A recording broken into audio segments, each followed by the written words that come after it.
My wife demanded a divorce in the house. You can't afford a lawyer to fight me. I smiled and said, "You're right, I can't." Then I handed her a letter from my new employer. The words hung in the air of our foyer, thick with the scent of her expensive perfume and the faint, acrid smell of betrayal. She stood framed in the doorway I'd carved and hung myself, not as my wife of 12 years, but as a hostile negotiator, her posture rigid with a triumph she'd been cultivating for months. Behind her, idling at the curb like a predator waiting for scraps, was the sleek black BMW belonging to her golf instructor, a man half my age with a tan I knew she'd admired a little too closely.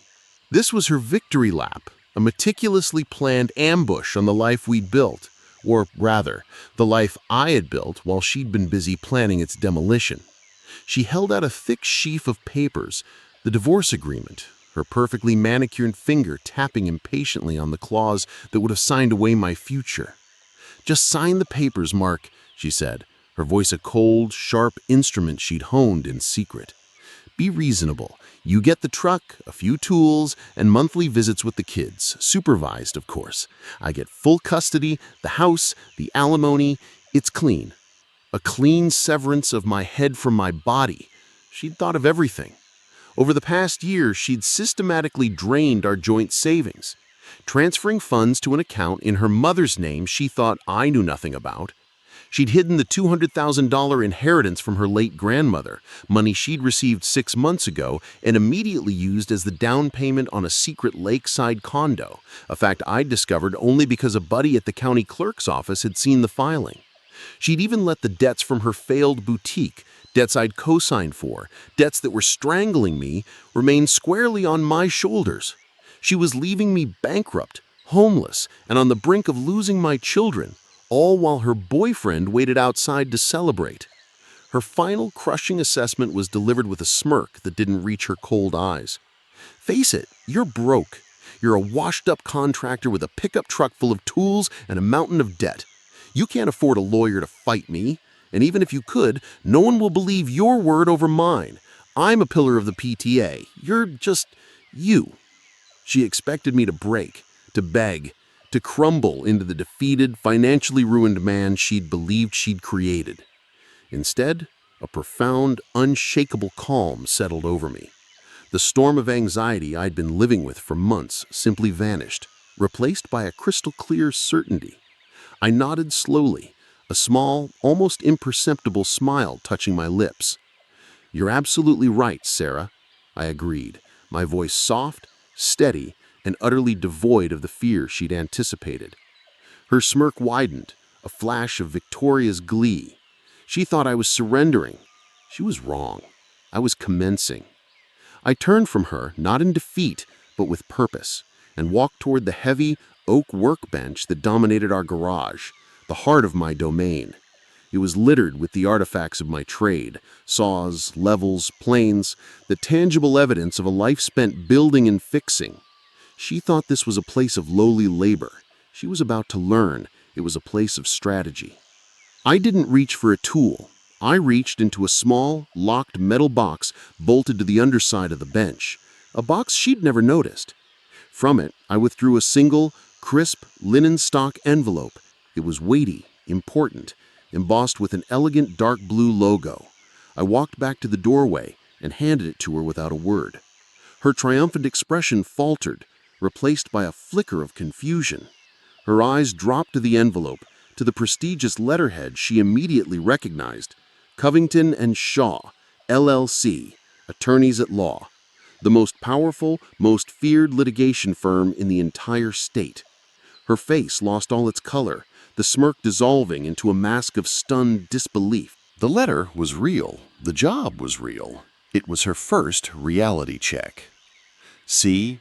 I explained, my voice still calm as I gently pried the divorce papers from her now limp hand. "You're right. I can't afford a lawyer." I held the papers up and tore them neatly in half, the sound shockingly loud in the tense silence. I let the two pieces flutter to the floor between us. "I don't need to.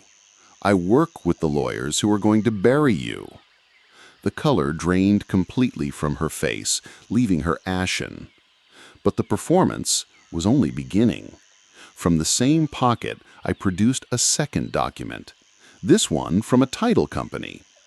It was a notice of foreclosure proceedings for a property at 1742 Lakeview Terrace, the address of her secret condo. "Turns out," I said conversationally, "when you hide assets during divorce proceedings, it's fraud. And when you use marital funds, like that inheritance you never disclosed, as a down payment, the court tends to award that asset to the wronged party. My new colleagues at Covington and Shaw are very excited to litigate this. They love a clear-cut case."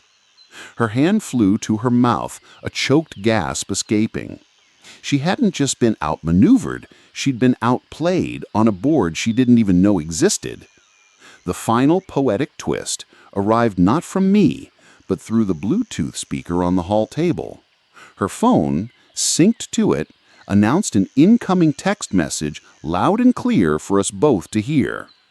"Sorry, babe. My wife found all your texts. She's taking me for everything. It's over. Don't contact me again."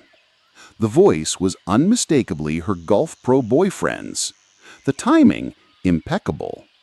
The text wasn't a coincidence. It was the result of an anonymous tip sent to his wife's phone an hour earlier, complete with screenshots of their incriminating conversations. The final pillar of her escape plan crumbled to dust in real time. I watched as her entire world, the carefully constructed fantasy of freedom and wealth, collapsed behind her eyes. The arrogance was gone, replaced by the raw, terrified realization that she had lost everything in a single, devastating 5-minute conversation. She was facing a legal battle she couldn't win, the loss of her hidden assets, public humiliation, and the abandonment of the man she'd thrown her family away for. Without another word, I closed the heavy, oak front door, the one that I'd stripped, sanded, and refinished myself, on her stunned, silent form. The solid thud of the latch engaging was the most satisfying sound I'd ever heard. It wasn't just a door closing, it was the end of her reign. Some structures, no matter how beautiful on the surface, aren't built on a solid foundation. And as any good contractor knows, when you find rot, you don't just paint over it. You tear it all down and rebuild from the ground up. My rebuild started today.